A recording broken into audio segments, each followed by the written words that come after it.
Hey guys, welcome to Scary Mysteries. We have a good one for you today where we're checking out a wide range of cases. Everything from terrifying phone hackers to devil worshippers, the weirdest case of mass hysteria, and a real bad dude from Canada. And while all these cases vary widely in terms of what they did, all of them caused panic to the people who experienced them. Here are 5 people who terrorized their towns. Number 5. The Kendall cell phone stalker.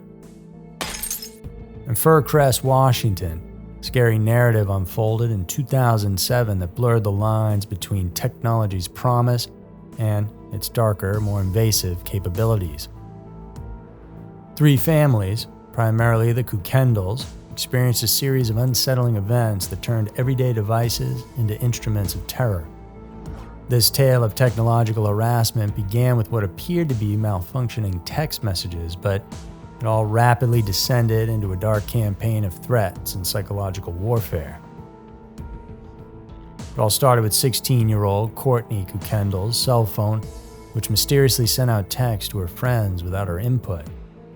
The situation escalated as the entire family then received calls from a scratchy-voiced stranger, threatening violence, the slashing of their throats, and also demonstrating eerie surveillance capabilities.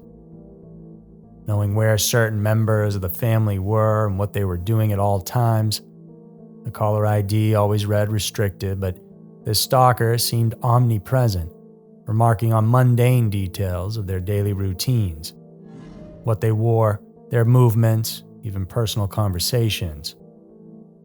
Veiled threats often came through, including one that read, "I know where you are, I know where you live, I'm going to end you."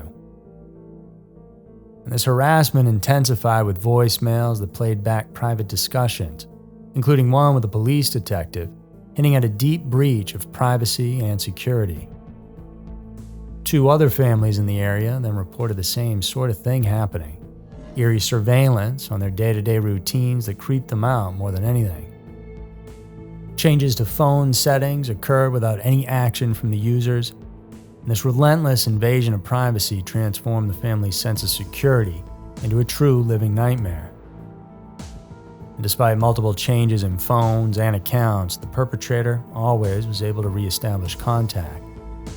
The law enforcement, led by the local police and later involving the FBI, all hit dead ends.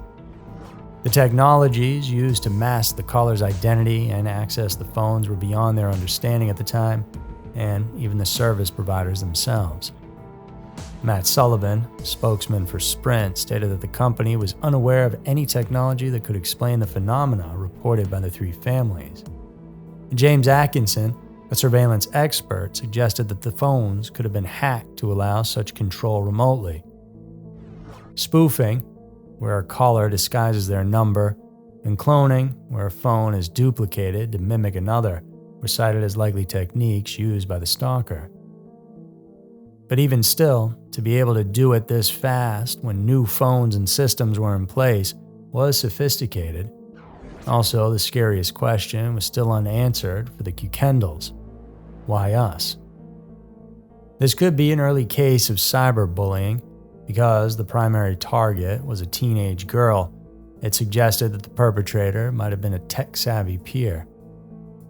The Kendalls corroborated this idea, saying that while many times the harassment was scary, at other times it was also very juvenile.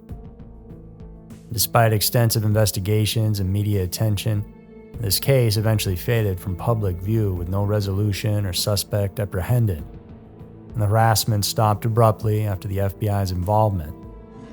The Kendall story shows exactly why technology can become a double-edged sword.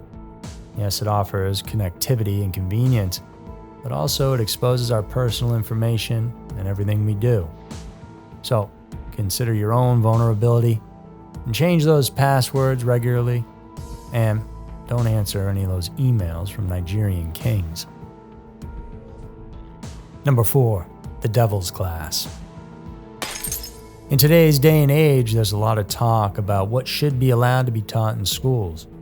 And sometimes it feels like parents versus teachers, but one thing I think we can all agree on is that Danielle Harkins from St. Petersburg, Florida, should never be allowed near any kids ever again. 35-year-old Danielle was employed at the Lealman, an Asian neighborhood family center, for over 4 years.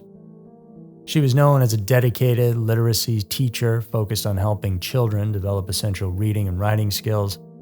She was unassuming and supportive, the very kind of person you would think would make an ideal teacher to help develop the minds of the future. She showed no outward signs of instability at all. That is, until some personal upheavals appeared to begin her descent into radical beliefs. Following a tumultuous divorce and a visible shift towards extreme religious ideologies, those close to Harkins noticed a significant change in her demeanor and psychological state, and she wanted all her students to be a part of it. On one evening back in 2012, Harkins gathered 7 teenagers, 6 boys and 1 girl, all former students of hers at the family center, around a small fire by the St. Petersburg Pier. And she had brought them down there for a little cleansing ritual. And her instructions were simple but strange, to say the least. Each teen needed to cut their skin in order to release evil spirits inside. And then they had to burn their wounds closed to prevent said spirits from ever returning. This was an adult they respected, telling the obedient youngsters what to do, so they obliged. As the evening progressed, some of them sustained injuries, of course, including second-degree burns. One student whose neck was cut with a shard from a bottle had Harkins close that wound using a red-hot key. The bizarre nature of the ritual prompted a swift police investigation, spurred by a concerned text message from one of the teenagers involved. St. Petersburg police commented on the strangeness of the situation and the unclear motivations behind Harkins' actions. The community, including colleagues and neighbors, expressed disbelief and shock, having had no prior indication of Harkins' potential for such disturbing behavior. She went on to be arrested and then charged with child abuse. Held on $55,000 bail, she faced not only legal repercussions but also professional and social ostracism. The case raises numerous questions about the psychological factors that drive individuals to engage in and promote harmful, extreme beliefs. Experts suggest that Harkins' recent personal crises, including her divorce and child custody battles, might have pushed her over the edge. The targeting of former students, particularly vulnerable due to their age and possibly their cultural backgrounds, highlights additional layers of concern regarding authority figures exploiting their influence. Whatever her reasons, Harkins was sentenced to jail time, though most of the former students were technically adults, so she only ended up serving 6 months. And after that, she just up and disappeared, and no one knows where she is at currently. Number 3, a dark charisma. Born May 16th of 1947 in Saguenay, Quebec, Roch Therault's upbringing in a working-class family was tumultuous, marked by his father's strict disciplinary methods and his mother's devout religious beliefs. Early on, Therault exhibited intelligence and a charismatic personality, which, although initially appeared charming and persuasive, later morphed into manipulative traits. He dropped out of school in 7th grade, choosing to teach himself instead, mainly focusing on the word of the Bible. His charm, combined with a keen ability to read and influence people, then set the stage for his dark future. In the late 1970s, Therault found fertile ground for his ideas in the counterculture happening around North America at the time, which was ripe with people searching for spiritual meaning outside mainstream religion. He established the Ant Hill Kids in 1977, presenting himself as a messianic figure with apocalyptic visions. He believed the end of the world was near, and he attracted followers through his dynamic talks, initially preaching communal living and a return to a simple, natural life, which appealed to many disillusioned with contemporary society. But life within the Ant Hill Kids group was governed by Therault's strict and often bizarre rules. Members were required to cut ties with their families, hand over their possessions to the commune. and daily life was then a mix of hard labor, which Thorold described as necessary to build a sanctuary for the coming apocalypse, and sessions of spiritual teachings where he outlined his increasingly erratic visions. Survivor accounts depict a grim picture of life under Thorold. He exercised control over every aspect of his followers' lives, including dictating when they could eat, sleep, and even speak. And punishments for those who questioned his authority, well, they were severe and cruel, ranging from physical beatings to psychological torture. Thorold began drinking heavily in later years. His behavior eventually escalated from manipulative to downright sadistic. He would withhold food from those who misbehaved. He would sometimes hang people upside down from trees, even pluck out their body hairs one by one. If someone wanted to leave, well, they'd be hit with a belt or a hammer. The isolation of the commune enabled Thorold to carry out these acts with impunity, as terrified followers became too scared to defy or escape him. His most egregious acts included performing makeshift surgeries on his followers, which he claimed were divine operations to cure illnesses but often resulted in severe injuries and death. And cutting open the abdomen and feeling around inside, these horrifying procedures were carried out without any medical knowledge or equipment, under unsanitary conditions, and every single anthill member was forced to watch it happen. And there was, of course, a lot more to this, and I mean a lot more examples of what he did that are just too much to mention here on YouTube. His sadistic ways went on for years, with Thorold's downfall finally beginning in 1989, only when one of his followers managed to escape and alerted the authorities. This led to an investigation and eventual raid of the commune. Thorold was arrested and charged with numerous offenses. During his trial, the full extent of his crimes was revealed, causing a national outcry. He was found guilty and sentenced to life in prison, where he remained until his death in 2011, murdered by a fellow inmate. His trial was notable, not only for the severity of the crimes, but also for the challenges in rehabilitating his deeply traumatized followers. Survivors of the group have spent years trying to rebuild their lives, with many requiring ongoing psychological support indefinitely. Number 2, the Halifax Slasher.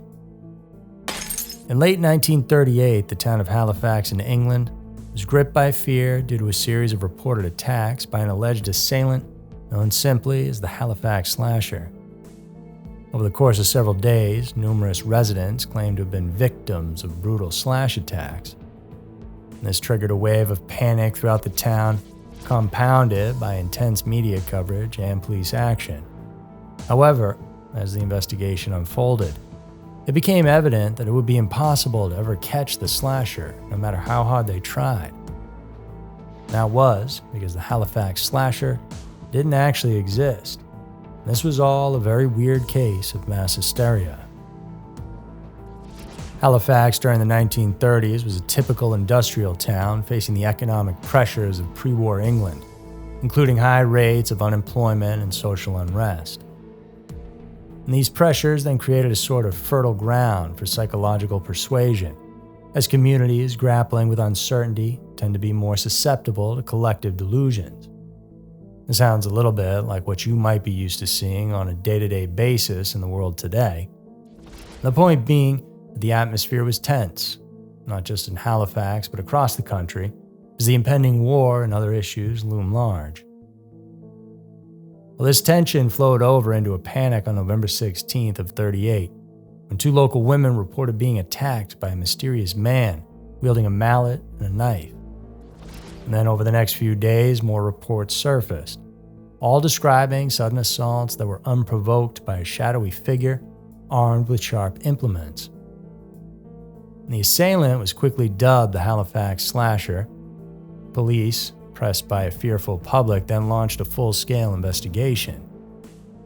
Key figures, such as alleged victims and numerous witnesses, played significant roles in shaping the narrative of a town under siege by a crazed attacker. What followed was an escalation of fear, as the media quickly jumped on these stories, embellishing details and stoking the fires. Newspapers filled their pages with sensational headlines that not only reported on the attacks, but also highlighted the growing hysteria. The police response included increasing patrols and setting up roadblocks, while the town's residents formed vigilante groups, patrolling the streets armed with makeshift weapons.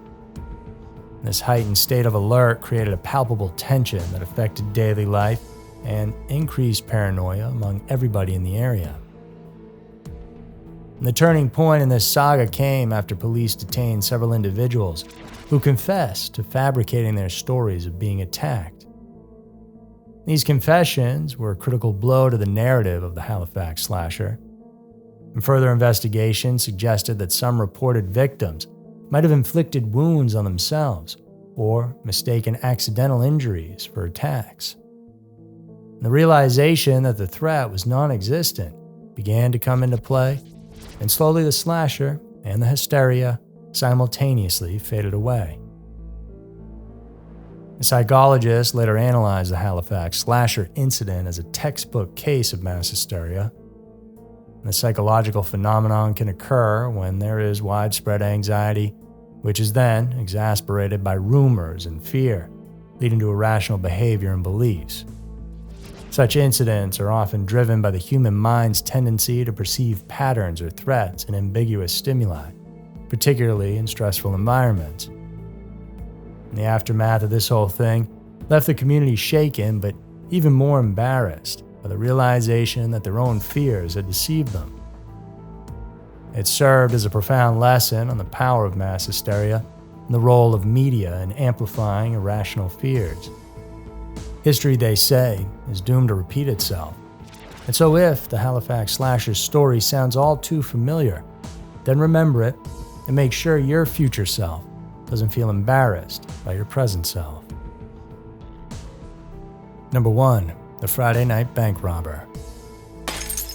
From an early age, Carl Gugasian got a taste for stealing, and he never stopped. For more than 30 years, he robbed banks in a meticulous manner, terrorizing employees up and down the East Coast, though mainly in Pennsylvania, where he was born on October 12th of 1947. He attempted to rob a candy store when he was 15, which wound up getting him shot by the owner, and then he was sent away to a juvenile detention center for a bit.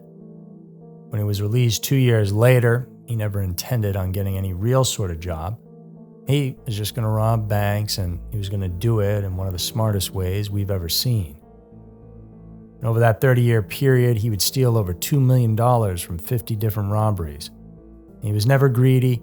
He took what he could fast and got out. When the money was gone, he did it again. The only reason he got caught was completely by chance, which we'll get into in a minute. Carl was a very intelligent guy. He ended up getting a bachelor's degree from Villanova in electrical engineering. He did some time serving the U.S. Army, where he became a part of the Special Forces units, and then he got his master's degree in systems analysis from Penn State University. And all this was not so he could get some high-paying job. It was the training he chose in order to be able to successfully rob banks for a living. Carl selected his targets as banks in small towns that were surrounded by woods, which he would use in order to get away. Once he found one he liked, he would watch it from different vantage points for several days so he could become familiar with the ins and outs of the day-to-day operations. He'd see the same people to the point where he felt like he knew the place well enough, and that gave him confidence. He liked to strike during the fall or winter, when darkness came earlier, in case search parties went after him. And they called him the Friday Night Bank Robber because he struck on Fridays just before closing, because statistically, this is when there'd be the least amount of customers and the most amount of cash. Before entering, he would put on baggy clothes to hide his build. He'd wear gloves and carry a pistol, and he always wore a scary mask, usually some character from a movie like Nightmare on Elm Street or Halloween, and he liked them tight so no one knew his skin color. And when he entered, he would purposely walk like a crab so that people didn't know how tall he actually was. Once in there, he'd jump up onto the counter, scaring everyone. He'd empty the registers and leave within 2 minutes flat. Whatever he got, he got. He would then dash off into the woods, stash the evidence in planned hiding spots before jumping on a dirt bike to get away, which he drove into a box truck and then drove off in that, getting on the highway. Usually, he was gone before any police even had a clue. Have you seen the movie The Place Beyond the Pines with Ryan Gosling? Well, they modeled how they robbed the banks from what Carl did. In the early 2000s, two boys out in the woods of Radnor, Pennsylvania, came across one of Carl's hidden stashes in a drainage pipe. And they found the mask, weapons, maps, and more, and from this, they were able to build a better profile of who he was, which ultimately led to his arrest. He faced a jail sentence of 115 years for all the crimes he committed. But before all that happened, he decided to become an open book with the authorities, giving them invaluable information about the insight into the mind of a serial robber. As a result, he only got 17 years and was released to live his life in May of 2017 at the age of 69. Despite how smart Carl actually was, it turns out that he became a robber because he had made a mistake. All those years back when he went to juvie, he thought that stayed on his record forever and figured he'd never get hired for a real job because of that, so he thought his only option was to continue his life of crime. By the time he realized the truth, it was too late to turn back. Plus, he kind of liked the adrenaline rush of it all. So there were 5 people who terrorized their towns. If you enjoyed this, please remember to subscribe and hit the bell so you can know when we're putting out our new content. It's 3 new episodes every single week for you guys. Thanks so much for stopping by and keeping me company. You guys watch your backs out there. I'll see you in the next one.